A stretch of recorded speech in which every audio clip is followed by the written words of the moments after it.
Welcome back to another episode of Reentry TV, Real People, Real Solutions. I'm your host, Uncle Funky Larry Jones, with our founder, Lieutenant Fields, and our very special guest tonight is the author of a book called Second Chance. She is internationally known for a lot of things, but in particular, Second Chance and being involved in a very lucrative business here in the city of Houston. I want to welcome Ms. Martha Marie Preston. Welcome to Reentry TV. Thank you. All right. So your story is extremely unique, profound, a lot of adventure, a lot of exotic places, travel, some unique people. Yes. And Lieutenant, why don't you tell the audience exactly what our guest was involved in to have such a lavish lifestyle? Well, she has so much uniqueness about it. Yes, sir. As you put it, she also had a unique product. The one that she's known for, that we will be talking about today, and she can elaborate on it, is the name that she has, the Queen. She's the cocaine queen for the state of Texas. That is the name that was given to her by two different sides, and we'll let her speak on that, how she acquired that name. Well, thank you, Lieutenant, for having me on the show today, and thank you for letting me tell my story. Mm-hmm. I feel like the people need to know what happened in my life, even though I'm not proud of it. Right. It's nothing I'm proud of. I hate what happened, but it happened, and it's just what it is. It's my past, and because I learned a lot from that. It started with me when I was about 8 years old. I would say when I come home from school one day and my mother was gone. So there I'm sitting, and me and my sisters and brothers, there's 12 of us. My father's a deacon, and he's a hardworking man. He works for Old Madison Chemical Plant, and he sit there and told us our mother wasn't coming back. And we asked, well, where is she? She's going to live with her mother. And from that day forward, things changed for us. Them meals we used to get, them 3 meals a day, we stopped getting them. We couldn't get 3 meals a day. Combing our hair and bathing us, that we didn't get that anymore. It was kind of like he was doing the best he could, Right. but we was on our own. And when you're talking about 12 kids in one house with one big foot tub, and all of us got to bathe in the same water. By the time you get to me, I'm the 7th child. I mean, it's cold and it's already dirty. So I really didn't get too clean growing up, but you know, we did the best we could. So Queen, you're telling us that at an early age, the survival rate kicked in. Yes, it did. You had to learn how to do some things on your own. Yes, I did. All right. So Queen of Cocaine, selling and being in that environment, not that that's what you're doing now, but it had to be pretty exciting. It must have been something uniquely exciting about that line of work. But I don't want to jump too far ahead of the story, because what I want to know about this country girl up near Wallaceville is about something that happened. You ran into some folk when you were about 8 years old that kind of helped you. Well, it was my brother. You see, my brother, what we did, we used to go, when our daddy go to work, we would go to a little place called a hobo jungles, and that was where you had these hobos. They would come through the city, get off the train, and they would camp out. They would stay there maybe 2 or 3 days and then leave. So we decided we'll go to the hobo jungle and watch these hobos. None of them was never black hobos. They was all white hobos. Okay. I never saw a black hobo. Even in the book when I read it in school, it was a white hobo. And so we would sit there and we would watch them. And they had food. And we was hungry, so we figured, wait, let's get some of this food they got. So we go over and sit down, talk to the hobos, and we noticed something early on in age, that the people in the community wasn't all really what we said caring people, because when our daddy'd go to work, we'd go to their house and knock on the door and say, we're hungry. We need something to eat, and they'll say, oh, go home. You're not hungry. Go home, little Preston. I'm going to tell Deke on you. Which was our father, so we leave. So, but we noticed that when the hobos come and knock on the door, they'd give them All they had to do was show a bag, and they fill it up. So we said, okay, I know what to do. Let's go see the hobos. So we went to the hobos, and we sit down with the hobos, and we cut a deal with them. We said, look, hobo, I'm Rag Mop. That was my nickname growing up, Rag Mop. It wasn't the queen, it was Rag Mop. Because I was ragged, didn't wear no shoes, didn't wear no top. Got pictures to show all that. Growing up with no top on as a little girl. So I would say, listen, got a deal for you. If I take you to the rich people's houses so that you could get some food, would you split it with us? And the hobos would think about it for a minute, and they say, yeah. So we tell them, everybody in the community didn't have money, but we knew we thought they was rich anyway. They was just living above poverty like we were, most of them. And we thought that if we take them there, they get the food, they give it to them, we could get half of it. And they agreed to do that. And so we went, take them and show them the house to go to, they go. They open the door, fill the bag up, we come back to the hobo jungle. And we split the food. And the way we would do it, that's how I really learned how to really count, because I'd say one for you, one for me. One piece of bread for you, one for me. One cookie for you, one for me. I wouldn't let them just count it out and give it to me. So me and my brother, we had that going on. So that was our game. We said, listen, we gonna get all the hobos. So we tell a hobo, when you meet another hobo, tell him about Rag Mop and Blackie. My brother was named Blackie, so the hobos agreed they would do that. So they would come through from time to time, going from city to city, and sometimes we go in that hobo jungle. Hobos would say, are you Rag Mop? And are you Blackie? And my brother said, yeah. And they say, okay, what we gonna do? And we take them and show them where to get the food, and we split it. And then we take it home and feed the rest of our sisters and brothers. Now, mind you, 2 weeks out of a month, we had food, because our dad got paid every other week. So every other week, he go buy a sack of flour, a sack of beans, a sack of rice, and potatoes. But having 12 kids, we all cooked it till we eat it up. You cook, everybody cook their own food. Mm-hmm. And next thing you know, in 2 weeks it's gone, our dad would be saying, where's all that food I bought? And we'd be like, we done ate it. You see, we had nobody really telling us what to do. And he's at work all day and working on cars half of the night. So we didn't have nobody telling us that you need to save some. So 2 weeks we didn't have no food. 2 weeks we did. So we had to hustle that food. And then going to school to me, it was terrible. I hated school. I hated everybody in school. Because when I go to school, here I was, a little black girl, little nappy hair, raggedy, torn clothes, and dark, real dark, darker than this. Everybody say they call my brother Blackie and you blue. Okay, you bluer than him.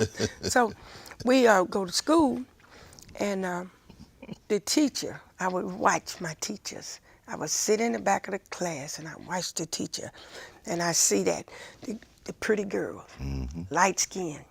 If you was light, you was just right. If you was brown, you could stick around. If you was black, you got to get back. Your seat was in the back of the class. So I knew where I had to sit every day, in the back. That's where I sit. And I would tell the teacher, I was probably about 9 years old then, about 9 or 10. I'm watching, though. I'm watching everything. I had always been real keen on looking. I could really see. And I'd watch them erase the board, and I'd say, teacher, can I erase the board when it's time? And she said, no, you go sit back down. And I see him go get her water. And I said, can I go get your water? No, you go sit back down. So my father, his aunt, we called her grandmother. She came to live with us for a little while. And I told my grandmother what she was doing. And she said, you don't have to get nobody water. You don't have to erase the board for nobody. You're a pretty little black girl. One of these days, you're gonna be rich. And I'd be like, me, Granny? And she'd say, yes, you're gonna be rich. You're gonna take all your sisters and brothers out of poverty. And I'd be like, what? And she'd comb my hair. And then she'd say, you know what? You're the 7th child in this family. You're born. You got a special gift. God gonna bless you. And I'd be like, but they make me mad. I'd be mad at them. She said, don't be mad. I want you to love everybody that you see. because you got that. God gonna bless you. And okay, Granny. She says, don't worry about getting her water. So I'd go to school and I'd sit back there and I'd be saying, I ain't gotta get her water. I ain't gotta, erase the blackboard. And I felt good. But then my granny was with us just for a little while. She had a stroke, and she stayed with us a little longer, and I'd pull her around to the stove and with that wooden heater to try to cook for us. And the next thing you know, she was gone. She was gone. The next thing I know, we was going to a funeral, and we go to this funeral, and I see her, and she's dead. Now I don't have nobody that could encourage me to do good. And no one. My father worked all the time, and he went from there. We went to church. He took us to church. He prayed over all of us. He'd take us to church. He was the deacon. We see him stand up in front of the church, and he'd be raising the money.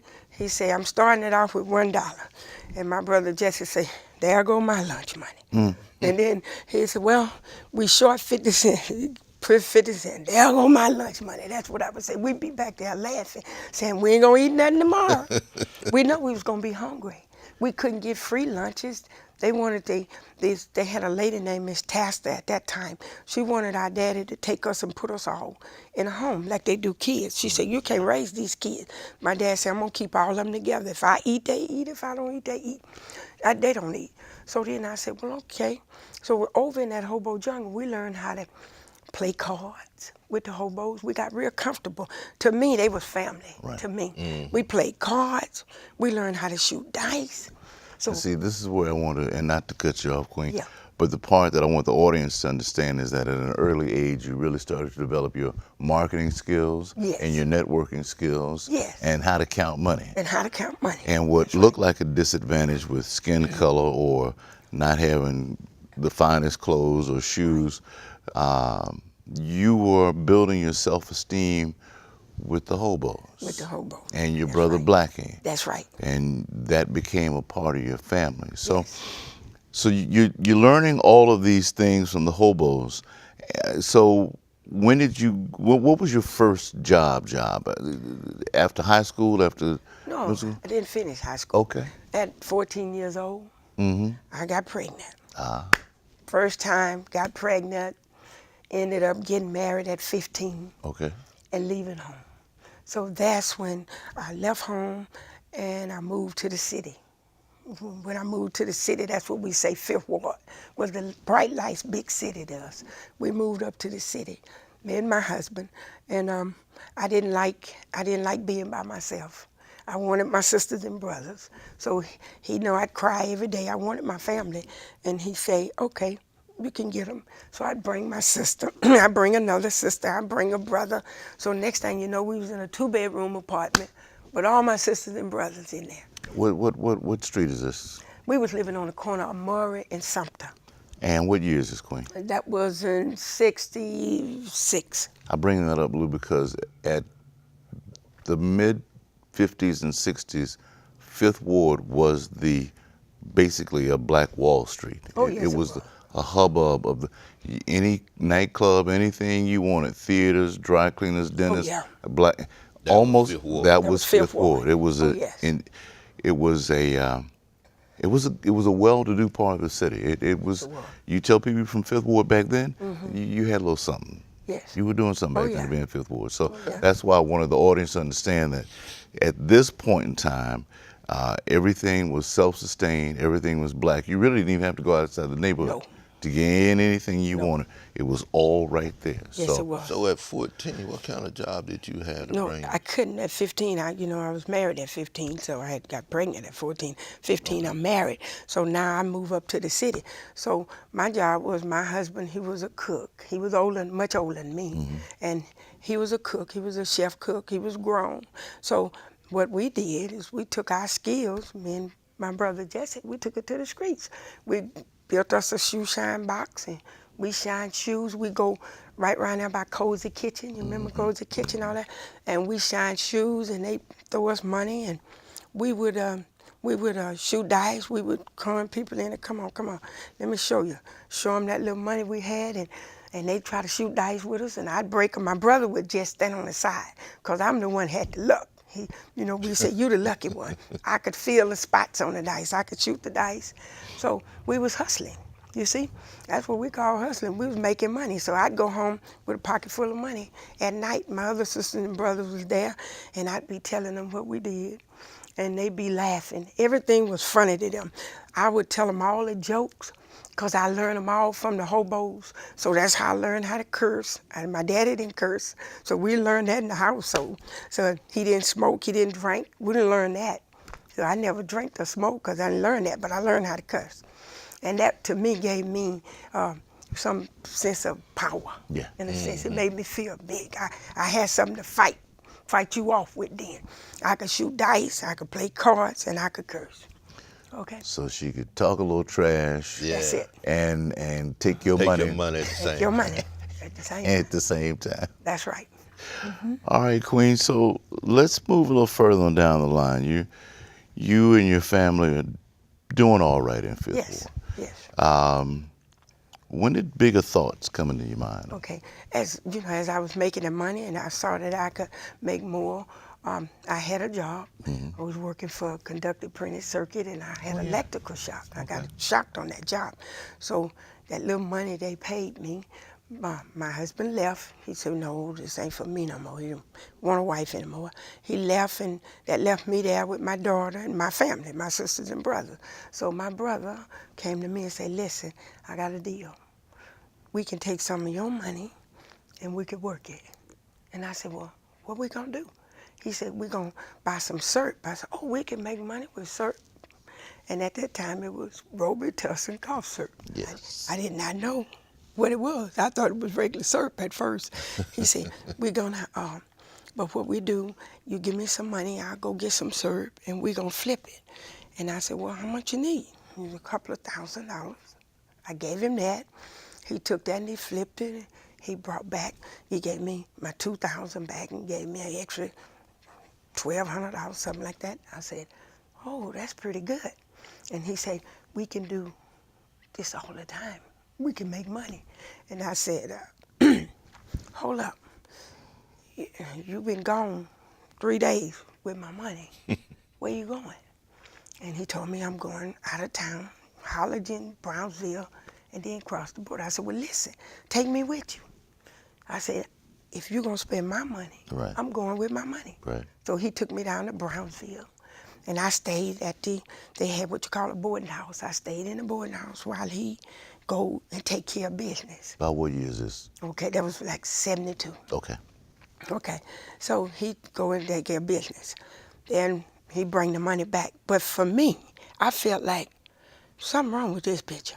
I couldn't be getting, I don't believe you gave me my fair share. I need to meet the people for Now, myself. how old were you? I must have been about 23, 24, or something like that. Okay. I said, I'm not getting my fair share. No, it short. was 73. I'm short, about 21, 22, something like that. So I said, I'm short. And then he said, well, if you meet them, you got to go to Matamoros, Mexico. So I said, well, take me, I'll go. So we go over there and we walk in, and I sit on the bar, and these people, these guys all sitting around, and they was like, who's this? And he said, oh, that's my sister. And they, well, wait a minute, we got to take a picture. They took my picture, and I stood there, oh yeah, I took my picture on the bar. I'm sitting on the bar, people looking and looking. And then finally it was my turn to go in the back, and then my brother goes back and say, this is my sister, it's her money, she want to talk to you. And then people standing around, the guys, all them standing around. We don't have no gun, Right. we don't have nothing. And I say, hey, look at him now. Let me tell you something, this is my money. It ain't his money, and it's my money.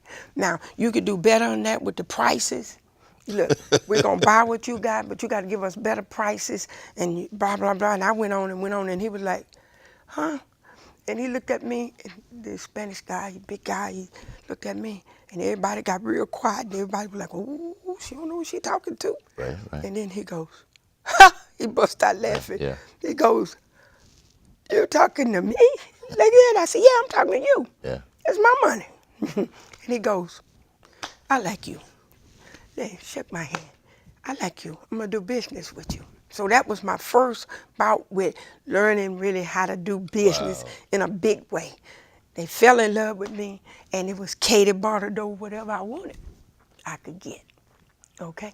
So this is syrup, Weed, weed, cocaine? not cocaine. Okay. Not then, All not right. cocaine. So the drugs of choice early were Early was syrup and weed, okay? But we started making so much money in that. And then my brother didn't know about the other. Okay. Till somebody else come to us and said, listen, the money y'all making in that, I know y'all making a lot of money. Y'all kind of got this wrapped up. We bringing 5,000 bottles of syrup in a week. You know, we done went and bought us a dump truck, and we bringing syrup like out of the valley, crossing the check point, like we own it, like we own the valley.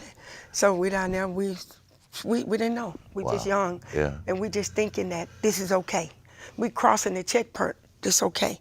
The law stop us, and where y'all going? We going to Houston. That's where we from. We're going home. And they be like, oh, y'all got any wetbacks? No, we ain't got no wetbacks in here. Y'all keep going. And we keep Didn't going. even check the truck. No. what I'm fascinated about, Lou, is the demand for the product. Oh, Lord was Jesus. that strong? Oh, it was strong. Yeah. It was real strong. That was the thing back then, weed and syrup. And you had certain houses here that they buy 500 from you, 1,000 bottles, 1,500 bottles from you at a time. What? Yes, yes. And then they would do their own. And then they would do their own distributing. So I would kind of stay out of the limelight. So now I done cut the deal. Now I don't have to worry about going no more. Because now I done put other people up front. Y'all handle it. Y'all know what to do. Bring me the money. Let me open the suitcase. I'm getting the count. Okay? So my job was to count. Count the money. So make back sure then, everything. You was making a lot of money. I was making a lot of money back In your then. 20s? Always, always, always. I say from not from just my 20s, from 10, 11, because I started shooting dice and I was playing cards and I was that was shining big money shoes. to you Back back then, then, that was yeah. big money to me. Yeah. So when I got to making this big money, it was like, whew, it was so much of it till I had to just hire people to count. So what was your lifestyle at that point, Queen, with all this money coming in? Were you still in that little apartment in Fifth Ward? Oh, Lord, no. No, I moved out of that apartment. First, I bought me a house at 45. Then I turned around and bought me a big house on the golf course where I could play golf every day. And I played golf and I traveled the world. I played golf everywhere. Which golf course you bought your home? Inwood Forest. Had a big house right there at Inwood Forest. Member of Inwood Forest Country Club. Okay. When they didn't want no blacks to be out there, my banker called and said, y'all don't know who y'all dealing with. She got the money. She need to be a member, and they let me be a member of the golf course. Inwood Forest. Inwood Forest Country Club, back then. And what year was that? Back in early 80s. Okay. Yeah. Yeah. So your clientele for the syrup that was being brought in, it was a mix. It was so much in the weed and syrup till it got to be little money. I didn't want no parts of that business no more. I passed that on to somebody else. Y'all do that. I don't want no parts of that. It's a new thing. When crack cocaine came on the scene, 1980, so what, 78, 79, somewhere around there. By 1982, we was just rolling. I mean, it was like, you couldn't even stop it. It was like snowballing. It was coming from all ends. We couldn't get rid of it fast enough. So like General Motors, you had Chevrolet, weed, you had GM truck, syrup, and then you had crack cocaine, Cadillac. That's right. And all of this is under your umbrella. All of it, up under my umbrella. Yes. And a distribution business. That's right. Because what a lot of listeners and viewers will note that this business is a business. It's a business. It's run just like any other corporation. Right. Yes, it is. You know. Yes, it is. But the risks are extremely high. Yes. But you were living a very lavish lifestyle, and I mean, just to think Inwood Forest back then, Lou. Yeah. I didn't think about it. Yeah. I mean, Only I didn't the think rich. about. I didn't think about the consequences. I didn't think about what could happen. I didn't think about the lives that we was destroying when you're doing that. Yeah. You know, passing that, giving that out. I didn't think about that because it got so far from me then, and it's the money. Right. Till all I thought about was, okay, we got a suitcase of money. What we gonna do with this? Yeah. What So we gonna you put just this you into? just worry about the count and I didn't worry about not the the count. other. I didn't worry about the others. So So then I just got busy. Right, You know, right. in the community, let me give some of this money back. I start Negro College Fund. I give people money, sponsor that. The my city councilman, which was Anthony Hall, the city councilman, different ones. If they wanted to campaign, they could come to my club, Okay. my Ocean campaign, and I let him use my office for campaigning and stuff like that. and let's back up for a second, Queen. When did you buy your first club? My first club was 78. Okay. Did you ever do any business out of your club? Oh, never. My Okay. Ocean was on Jensen, never. Okay. My Ocean on Tidwell, never. And these I bought that in 82. these were legitimate I mean, bars, hole in the wall. Legitimate. Okay. And what we had was after-hour clubs. Now, the after-hour clubs, you get what you want. That's what you go there for. Right. You know what you're going for when you walk in the door. We had got license. We paid $3,500 for what you called in at that time from Russell Hayes. He was the man that sold the after-hour license. So Russell Hayes, we bought the license from him. We bought 2 licenses. We opened up 2 clubs. He said you could pour liquor all night. They can gamble all night, shoot dice, play cards, whatever they do. And I said, and anything else? He said, whatever they do. And after hours. So we opened ours up 24/7. Wasn't no Nisa closing it down. Money didn't take no rest, didn't take no vacation, not then. So we just got busy. Just for the fun of it, Queen. What was the name of your clubs? It was one of them was on a cavalcade. It was 2016. What is it? 2016. The Sportsman Bar. Sportsman Bar, 2016 Yeah, Cavalcade. it was at one time they had some football players got busted over there, coming out of there, and that's how they brought the heat on my club there. I said, why are they coming to my club? Right. Go find somebody else club to go to, to do business. Get their drugs. Don't come here. Go somewhere else. We don't want their business. Right. I told them don't never sell to them. They sold to them anyway. So the laws came and they bust them and they start, made my club hot. The after hour. So they were Before selling then, drugs out of the club. they were selling out of the after hour club. Right. And what they was doing is they was selling the drugs. They was buying it. And then the football players started saying that was the best, cocaine they could get at that time. Crack. They were getting the crack So from them. word of mouth would spread. Yeah. And And here they come. yeah. And they brought the heat to that club. Yeah. Yeah. Okay. Yeah. And you spot on Jensen? No, that was on Cavalcade. Okay, but what was the name of the other club on Jensen? The other one was on Vickery. Okay. Vickery. It What was the out name Vickery. of it? It was Sportsman Bar. We called Sportsman Okay. Bars, Okay. Vickery. It was on Vickery. Yeah, It's good stuff, Lou. yeah. It is. I mean, it's And mind-boggling. you're not thinking. You Right. see what I'm saying? When you're making money like that, Yeah. and you was already, I'm already I said shut out, and I got started late because I quit school early. And I didn't go back, and I went on later on. Texas and got a GED and kept it moving. Okay. I said, well, now I got that, so what that ain't they ain't making no money. Right. They're not making me no money. Let me keep doing what I'm doing. Right. So I kept doing what I was doing. So NFL players, college players, Oh, yeah. celebrities, Oh, yeah. entertainers come through. Yeah. Nurses, doctors, everybody come through. Yeah. To the And after bought hour. to the after hour. Yeah. That's right. Yes, that was my next question. Politician. The type Politician came to the club. Yeah. The regular club. But of course, it's Sportsman's Bar. We because it's hot. That's right. Celebrities. Did you ever book any groups or Oh yeah, I singers? used to book Johnny Taylor, Bobby Blue Band. I booked them Jerry Butler. I used to bring them to the Astro Village Hotel. And every year, once a year, I have this big affair. And everybody would come. Yeah. And they'd come to the Astro Village Hotel. We'd have it on Westheimer at the hotel. I forget the name of it right now.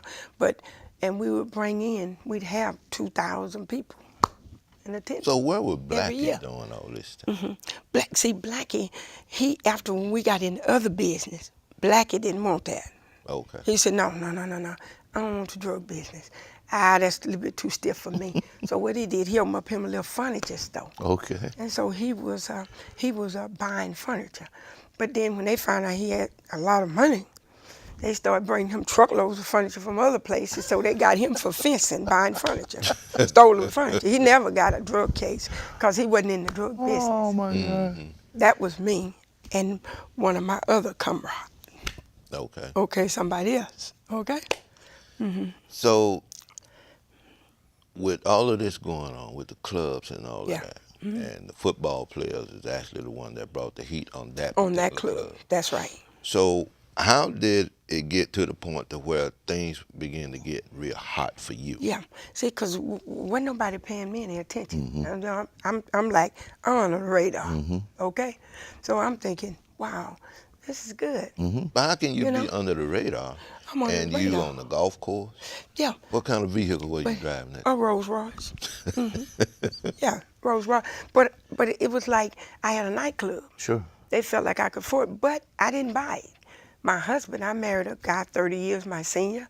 He had a lot of money, he was rich. So what I did is he gave me that Rolls Royce my first year anniversary. So People the knew. appearance didn't seem to It be didn't unusual. seem nothing unusual. Okay. Yeah. Here, this young girl that married this old man, and she got it going on. A sugar daddy, and Sugar daddy. why not buy this fine black sister That's it. a Rolls Royce? Rolls Royce, that's what she So would buy. so the appearance Right. fit. Fit. Yeah, and That's right. That's why she was under the radar on That's that right. list. That's right. Yeah. I love That's it. right.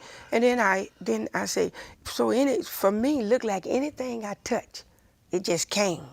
The gold. It was Sure, like yeah. so we was playing an airplane game. You ever heard of an airplane game? No, ma'am. It was an airplane game where you put up $2,500 and you get $12,000. You put up $1,500, you get $12,500 back. It was real popular back then, flying the airplane. Okay. So we was playing the airplane game, and I had about 200-300 people in the airplane game at a time. They come jump in, and so what I did is I gave it a name, Supersonic Airline. So, and I hired me a captain, put him in a hat. And this started at captain- 8 years old. That's what I want and people this to captain, understand. and this captain would get up to the board and he'd show him Supersonic Airline getting ready to take off. We need 8 people on this plane and we need so many on this one. And we had all these planes flying around. So this is a So- pyramid. Yes, it was. So Okay. then we say, okay, and when the plane split, okay, when the plane is taking off, all right, that means it's full. Yeah. Then when it's split, then we say the plane is landing. Yeah. Yeah. Well, the feds got into my phones. They started watching me, I guess, and they started taping. You know how they do your lines? Tap you. Your lines. And then they started thinking that I was flying planes under the radar with drugs in them. Real planes. Real plane. And it wasn't really nothing but airplane game that I Right. was playing. Yeah. So they found out later on, so they called in the big boys and they came and they took a look and they was like, no, I think y'all can handle this. Y'all ought to be able to handle this. That's an airplane game or something they playing. Not, she ain't got no planes out, no drugs. What year is this now, Queen? Where was? Now we're talking about 87, somewhere around 86. Okay. 86. Okay. Because, see, they bust me in 87. That's when the house come tumbling down. But I already saw it anyway, you see? You know, when you make so much money and you do so much wrong, you get by, but you don't get away. Mm-hmm. That's when things started changing for me. I was giving, and I was trying to get the money away. I was giving away money, again, helping people and just giving, but I wasn't happy. Something inside of me said, you're empty. You're doing all this. You're flying around playing golf. You're doing everything, but you're not happy. What's wrong? And 86, Lou, if memory serves me correct, this was right after the oil bust, wasn't it? During, when the oil and gas industry kind of went down.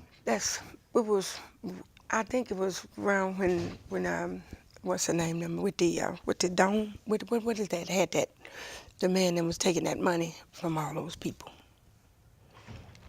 Who was it? It was back then. Yeah, because I'll think of it in a minute. He was taking money, but it looked like it was just my time. I walked in my club, Yeah. my old show on Titwell, and when I walked in, and everybody was partying and dancing and clapping, and looked like I couldn't hear them. mm-hmm. It was like I was seeing people, but they was clapping, but I couldn't see no face, and I couldn't hear them. And it was like, you need to get out of here. Mm-hmm. And I walked out the door, and I said, that's something ain't right. And then I go back in the door, and it was like, you need to get out of here. Mm-hmm. And so I left, and I went home, and I laid down. And in that night, I had a dream. And the dream, when I got up the next morning, I had a cook, and I had my own cook and my own maid. And I called them. I said, come here, let me tell y'all something. I had a dream last night, and I dreamed I got busted.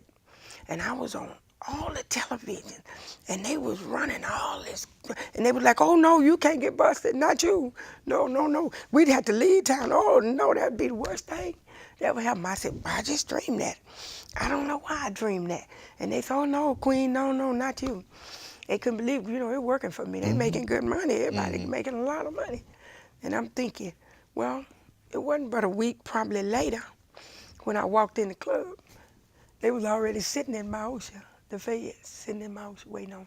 They said, you can go the easy way, or you can go this hard. So they took me out the side door and put me in the car. And see, I brought that time frame up, Lou, because when you're living that lifestyle and you have a lot, Yeah. and everybody else is kind of Right. trying to figure, so it kind of put a inadvertent spotlight on her because they couldn't catch up with it. Right. We're telling the Queen's story on Reentry TV. We'll be right back after this.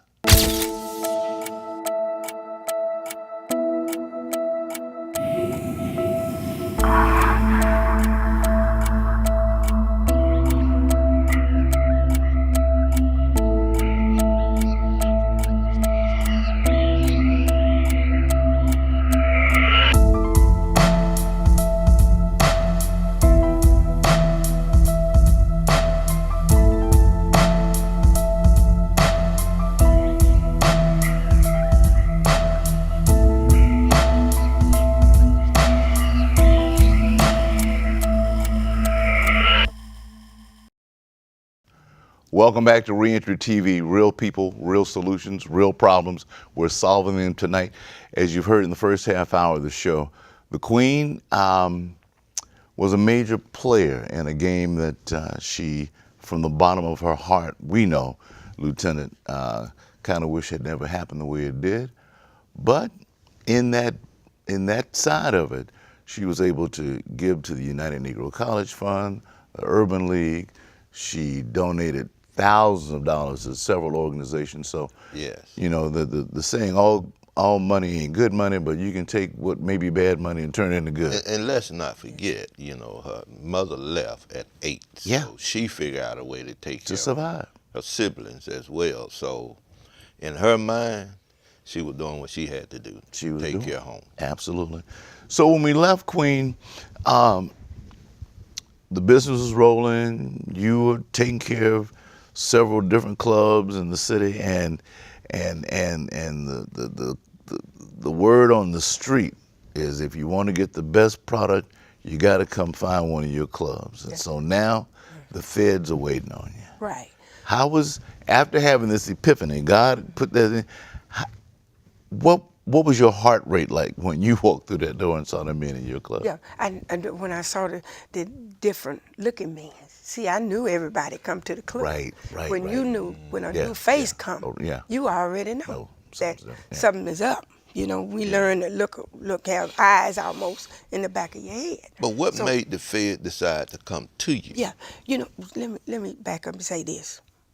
When you out here in this game, it's a lot of stuff you privileged to know that they think you don't know. Okay. It's somebody always knows somebody that knows somebody. Yes, ma'am. What they done is they decided that they was gonna come to Houston when crack cocaine first came out. They had a choice. They was gonna get Johnny Binder, me and this guy, or they was gonna get me and, really they said, the guy who did the music.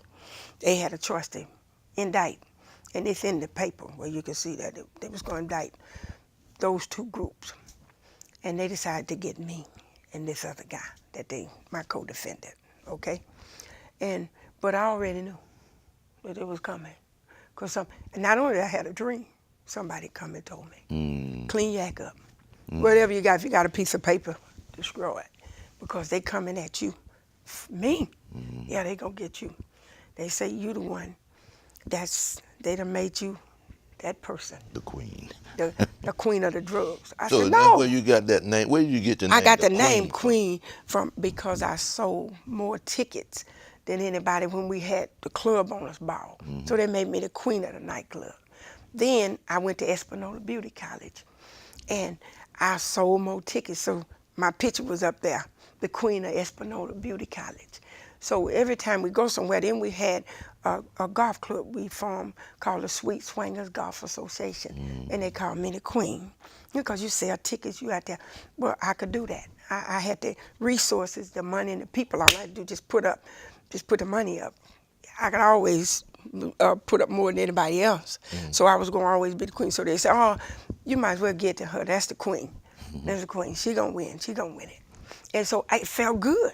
Yeah. I felt good. They called me the queen. From Rag Mop, How about that? that nickname Rag Mop, Raggedy, to the queen. Oh, that felt real good.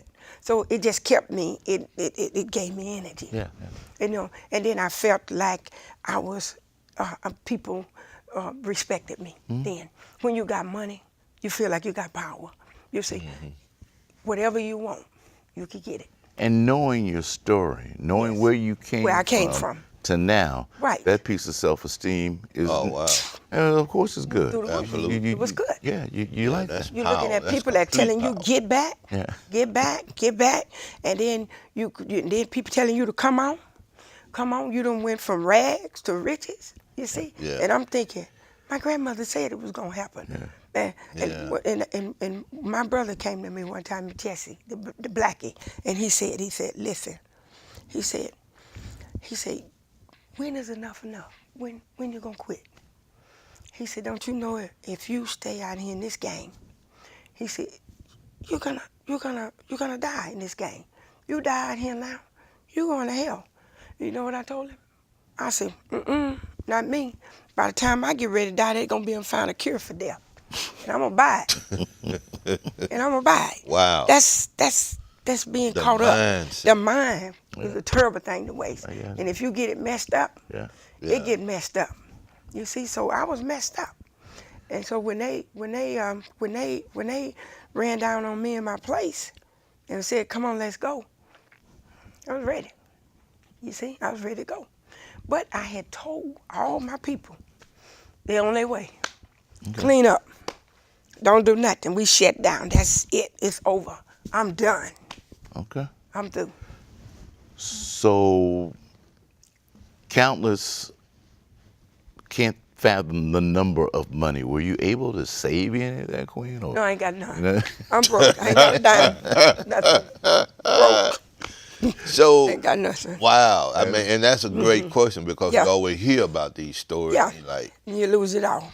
Yeah. Because what does it profit a man to gain the world and lose his soul? It don't profit nothing. You lose it all. One of those old overnight. tin cans stuffed under the mattress No, in none the of back that. of the freezer. None of that. None of that. Floorboard. All gone. Or a safe somewhere. No, all gone. They took the safe. They had the safe. They took it. they took the safe. Took About the how safe. much was in the safe? Well, I don't know. It was, 'cause I hadn't counted a lot. it in a while.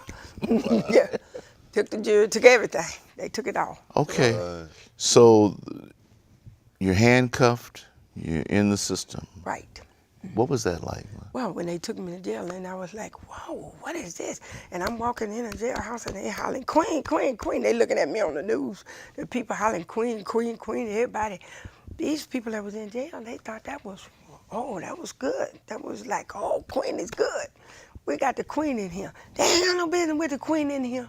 You know, so that made me feel like, what in the world is going on? I did not know people felt that way, you know, that I was looked at as a queen of drugs to them. That they felt like I was, oh, whoa. You were cool. I was cool. Wow. So they said, listen, we're not going to put her in population. We're going to put her in the hospital ward. Can't have her around everybody else. Too much power, too much, ain't no telling what she'll do in here. So they put me away from the people. First they put me in a cell by myself. I called my lawyer and he said, no, she don't, I said, put me in population like everybody else. Right. I don't want to be in no cell by myself. So they said, well, no, we're not going to do that, but we'll put her in the hospital ward where they detox. So they put me there where they detox. So I saw people coming in detoxing, and that's when I really snapped. I was like, what? So It was detoxing from drugs. the product that you was selling. selling, There's residue from it. you had a chance to see what the effects The were effect was while you were there. while I was there. And that gave you a brand new mind. They gave me a brand new mind. It was like the judge had locked me up and they had to give me 40 years, and I'm looking at these people detoxing, and they coming in there sick, young girls, Right. older women, and I'm looking at that, and it made me sick to my stomach. And then at that time, I really wanted to take my life. Yeah. Okay, I got real upset, and I started watching that, and I was like, what is this? What drugs do? And I called my dad because I was laying there, and something was telling me, take your life. You ain't got to do the 40 years, take your life. Wow. They don't give you 40 years, take your life. And I'm like, okay, that would be, I look over there at the tub, and I'm looking at the shower because it was a tub in there. And I'm thinking for a minute, and something hit me in my stomach and bowed me over and said, get up and call your dad. When I called my father, he was sitting by the phone, waiting on me to go. He said he just knew it. And he said, get your Bible, and get a Bible quick. Because I called to say, I apologize, I'm sorry. You didn't know what I was doing, nobody knew. They didn't know. A lot of people didn't know. I done fooled people, I done fooled the public. People believe in me and trust me, and here I am in this business, and I'm ashamed, and I'm sorry, and I see what it's doing to folks. And he told me to get a Bible, and I asked the lady for a Bible, and she said, he ain't got no Bible. And God had a ram in the bush because a woman brought a Bible and stuck it in there to me. And he told me to go to the 23rd numbers of Psalms. I never would forget. The Lord is my shepherd. I said, no. He said, read it. He broke it from 1 through 6. He broke the chapter down to me. And I read it. And when I read it, and he was carrying me through it, he said, he's leading you. I mean, he's in front of you. Goodness and mercy shall follow you all the days of your life. And he said, now, you done tried the rest, try the best. And when that happened, and he said, take that Bible, put it under your head, and every day I want you to read this scripture, read it, read it, read it. He said, now, don't lean on your own understanding no more. You got to trust in the Lord. Don't worry about what we think. Don't worry about what the people think, what the public think. But this is your chance right now for you to get your life right with God. Tell him. And that's when I fell on my knees. I started praying. What's the date and the year, Queen? It was 1988, September. I got sentenced September the 28th, 1988. And I fell on my knees and I started praying. And I started asking God. I said, Lord, if you who my daddy say you is, you got to show up and show out right now, because I ain't got no reason to be here. I just to see him. It's what have I done? All this that was, and he started showing me all them times that he kept me. When I was a little girl running through them woods, them hobos could have wrecked and killed me. I kept you then. I got you. You see, I got you. And I started seeing my past, everything I had done, and everything that was leading up to what had happened to me. I saw it. He showed it to me. And when he showed me that, that was it. I said, Lord, forgive me. I deserve to be here. I don't deserve to go home. I need to be locked up. I need to be locked up from myself. Because what I've done, couldn't nobody else have did it. Because they'd have caught him. It just wouldn't nobody look at me and thought I'd do that. She's got an 8th grade education. She's not smart enough to do that. She say is and ain't, this and that. She can't. She ain't smarter than all of us. And I smarted them all. And was doing it's unbelievable. It's unbelievable. So then I said, I'm ready to go. You know, they can take me on to prison. And the next thing I know, they had me on a plane. getting me out of there, taking me to Lexington, Kentucky. Clean away from Houston, clean away from home, clean away from my people on new land. And they took me in there. When I walked in, the women was hollering. They already knew it. The queen is here. The queen is here. It had about 2,000 women there. They was like, the queen is here. And I'm like, whoa, whoa. So I walked in with my heels on and dressed up. And then I got in there and I had to put on some brogan boots and, you know, and some pants and a uniform. And I'm like, Blend in with everybody else. got to blend in. But God had me covered all through that journey. And I know it was him. You know, when you know that, you know. Oh, yes, Right, ma'am. That you know. And that you know it's a God that sit high and look low. Because the minute I walked in, they gave me to unit managers. They had about 300 women in the unit, and they let me come. He said, I'm taking her to my unit. Come on, queen. You're going to my unit. And put me in the unit. And from there, it was like everywhere that I went, from a building, from one building to the next, they always had sent my name in front of me, say, give her a job. Let her work for you. Let her work as a orderly clerk, whatever you need to do. She gonna take care of the inmates. Trust and you. she gonna take care of her job. You ain't gonna have no problem. Now watch That's this what one. happened. The covering that her daddy talked about Yeah. in 23rd Psalm, and the walk with that he was going to be with her, Right. no matter what, What, yeah. That's right. all the way through. the way So there's grace, there's favor. That's right. There's grace, there's favor, there's right. mercy, That's right. but there's grace and favor. Now, her fleshly name preceded her on one side, Right. but the godliness and the forgiveness and all that you had Right. done, Right. and Yeah. God had cleansed the heart, and although she was there in the penitentiary, you had favor. They had favor. Had favor.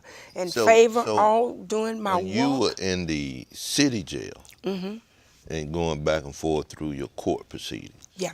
Well, they let me out on bonds. Okay. Okay, I was out on bond. They gave me they had a $500,000 bond, but they gave me a $250,000 bond. So I got on bond in '87 when they indicted me, and then in '88 they tried me, and that's when they found me guilty. So and with they locked me everything up. going on, they still trust that you would be here and not Oh yeah, jump bail. and not jump bail, that I wouldn't leave the city. So but they knew. what type of people were you in relationship with during this time that make them trust you the queen, with all of this money? You had the capabilities of leaving. Well, I had my lawyer would come and testify, like Anthony Hall. He was one of my attorneys that had did business with me. They could show that I was a businesswoman. Right, legit. And then Council McGowan, he testified for me, and then Lee Brown, during my trial, I had him to testify. Wait, to Lee Brown, was he chief of police He was at the time? He was the chief. He testified to. He had been to my club, yeah, and watched. My old shit wasn't a swinging dough kind of thing, so that wasn't no club, wasn't no drugs in that club, you know. And Catherine Whitmire had gave me a key to the city. She had come to my club, and I was having my the birthday mayor at party. the She was the mayor, and then she gave me the key to the city, and somebody in there took a picture. So I had a picture at my house and different places, and different people had pictures, and somehow, I don't know, it got to them maybe, and they thought she gave me the key to the city. They sell drugs, okay? Which was a lie. So is someone higher than the folks locally that was actually after you? Yes. Because when Yeah. you say the chief of police Yeah. took the stand on your behalf, then it's Yeah. like, wait a minute, that's the chief of It's a- police. So who is Yes. it that's coming Yes. after her? Okay. That's right. So it was coming from Washington, D.C., coming after me that way. They was coming from a higher source to get, to take crack cocaine and charge us with a CCE. You know what that is? No, ma'am. Continual criminal enterprise. They saying that this is continual criminal enterprise. If you be found guilty, that's that one count. That's I'm gonna get higher than- life yeah. with no possibility of parole. Yeah. That's what they was trying to give me. They gave me 23 counts, and they was trying to give me a life sentence the first time. I mean, you ain't got nothing on me. I ain't done nothing wrong. You ain't never caught me doing nothing, even though I did wrong, but you never caught me. But you're gonna give me a life sentence. Now, here's the kick on the whole thing. When the trial was over, I was only found guilty of 6 ounces of powder cocaine, powder, and 2 ounces of powder cocaine, aiding and abetting. That's saying that, say you had it. They say I knew. I told you to do it, and I didn't tell it. They ain't catch me with nothing. And they say, well, 8 ounces of powder cocaine get her 40 years? The jury still give me 40 years because he's saying she is guilty of all this. Not We just can't we prove just can't prove it because they put my limousine, my cars, all that. They had it on the screen, blowed it up for the jury to see. And they was trying to get them to look at me in a light that, in the only way that she could have all this stuff, she got to be a big dope dealer. Right. Okay. And my lawyers were saying, no. She didn't just get it through what y'all saying, drugs, marriage and divorce. And then she done had a couple of rich men in her life. One of them got on the witness stand and said, yeah, that was my woman. She gonna marry me. And then they put another up there and said, well, she say she gonna marry me. and then my lawyer would get up and say, well, is she married? They say no. Say, well, maybe she gonna still marry you. Mm-hmm. You see what I'm saying? Because it wasn't true like that. Yeah. You know, Yeah.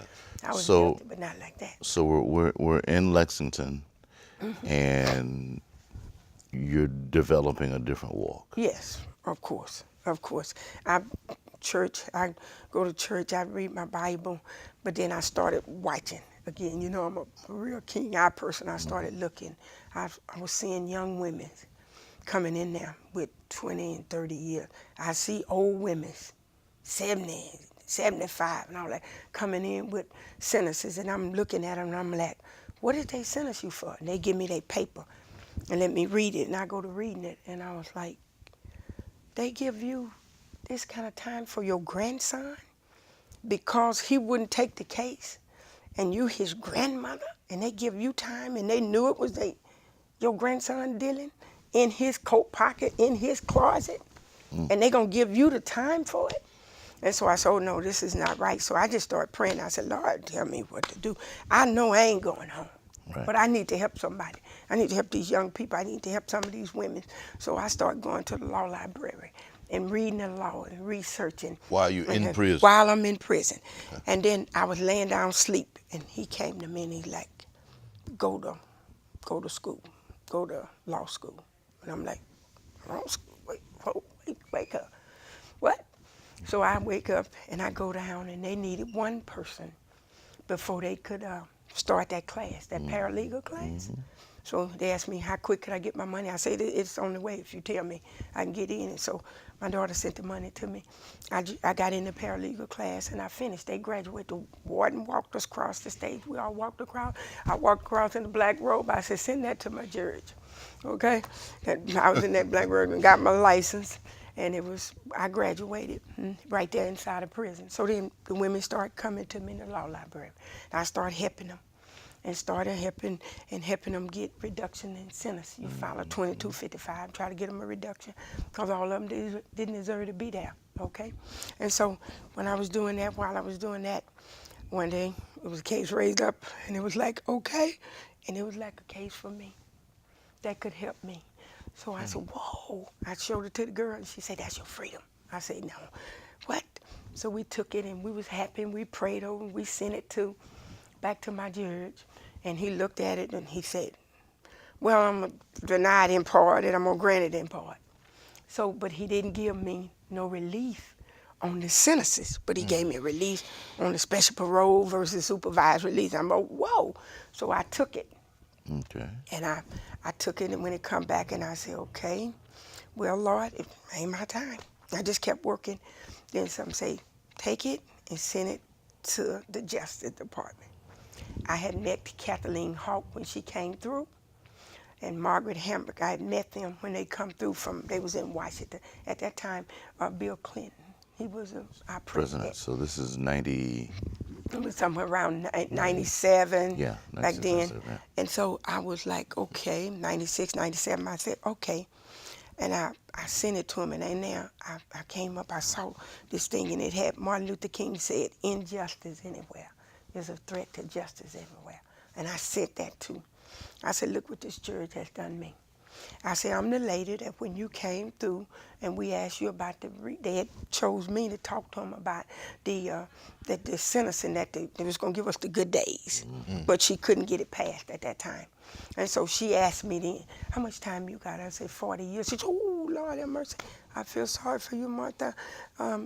She said, I pray that you be okay. And she said, if you ever need me, I'm in Washington. And that's when I sent it to her and let her know. And when I sent it to her, then she sent it back and she said, send it to the parole commissioner. She said, because her hands was tied. Right. She couldn't do anything. But send it to the parole commissioner. So when I went in and talked to my counselor and I told her I wanted to send it to the parole commissioner, she said, Martha, you got 40 years, they don't do nothing for you. She said, I've been here a long time, they don't do. I said, well, she told me, I said, but God done said, you see, telling me what to do. And she was like, you know, you've been here a long time. We don't want to lock you up. Now, you ain't losing it. You're not losing it. So, long story short, what they done is they took it and sent it to the parole commissioner. And they sent it to him. And I was laying there asleep again. And I had this dream. And he showed me waving on the other side of the fence. And the women were jumping up and down. So I jumped up and I said, woo, I'm going home. And they say, you're not going home? I said, oh, yeah, I'm going home. Like that. Now, I'm 40 years. I'm going home.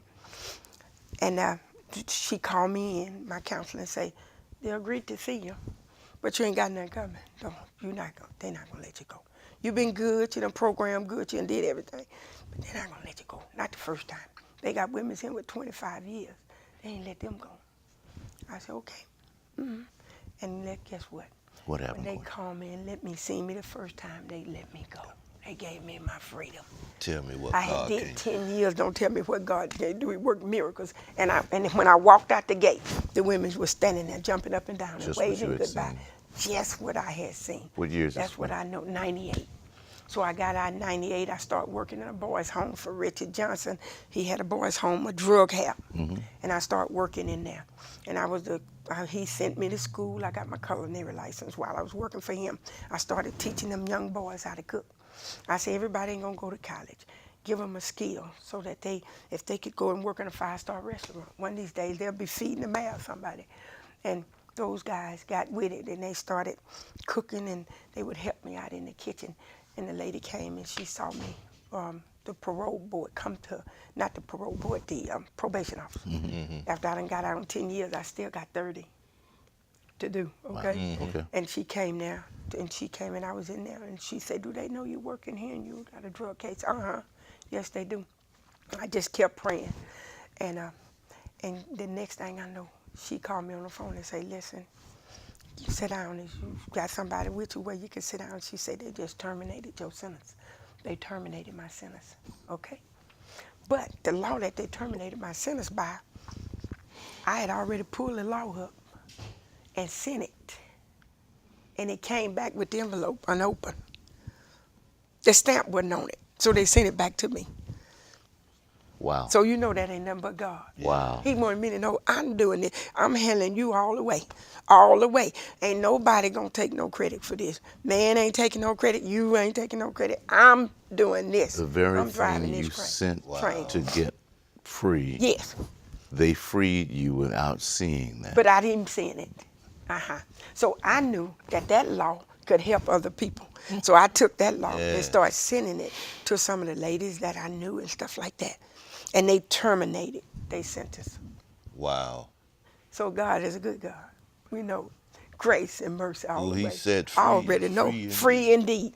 And I started, when I tried to go with George Foreman and Jim Brown, I was going in to Angola with them at first. At first, she told me I couldn't go.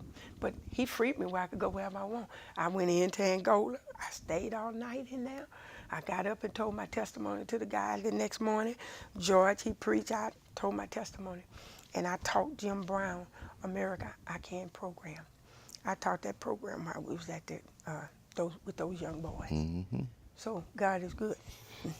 So I let him know. What he do for me, he'll do it for them. Now, from reading part of your book, yes, and we can get to that a little later. Yes. But I understand that you have some type of women organization now? Yes, I do. Yeah. I have a group of women called Elite Ladies of Expression. We've been around since 2007. What we do is we go down to the jailhouse sometime and we pray with the mothers that's coming out from seeing their sons and stuff and their kids. Let them know that God is able. Even though you just hurt your son and told you they trying to give him life, that you got to trust God. Okay. But in this process, he got to do what he got to do. Okay. And God gonna do what he can't do. See, you gotta have a relationship with Christ. You just can't go out there like that and think that he gonna do something for you and you gonna lay back and kick back and you ain't gonna do nothing. You got to be all in, okay, or nothing. And Well, he you got knows to your give God heart. something to work with now. Okay, you got to. He knows your heart, so he knows. And so we do that, and then we got a golf team. I got a golf team of young girls from 7 to 17. We teach how to play golf, because, you know, it's the love. That's what I love doing. So I teach these You still girls play? how to do. Oh, yeah. I still play. What's your handicap? Oh, I probably got about a 12 or 15. I don't know. I don't play every day, but I got about a 12 or 15. I don't know. So But you I all play just good. had a golf tournament. Yes, we did. To sponsor Yes. some yes, of we those did. girls, about 20 young girls. Yes, teach we do. them? We got about 30 girls in all, but Okay. we'll have another meeting Saturday. We'll have them again Saturday. So that's what we do. And we get a lady, if she on drugs, somebody might bring, like they always recommended women's to me, maybe she on drugs and she need help. We'll ask them, let us work with her. Ask the court, let us work with her. We'll work with her, go in and clean her house up, clean her babies up. I try to go to the community, find a church home. I said, you need Christ in your life. So get your church home. Get a church home. Get grounded in church. And you're going to get some help. You'll be all right. God's going to take care of you. And God's going to take care of us. Real people, real solutions. That's why the show is called ReEntry TV. The book is Second Chance. When we have the Queen back on the next episode, we'll get into more of the book and what she's really doing in the community. But I want to thank you from the bottom of our hearts for being with us You're tonight, welcome. Queen. Thank you for having me. Beautiful story. Thank you. Thank you. Absolutely. Thank you for having me. Yes. Yes. And thank y'all for checking out ReEntry TV.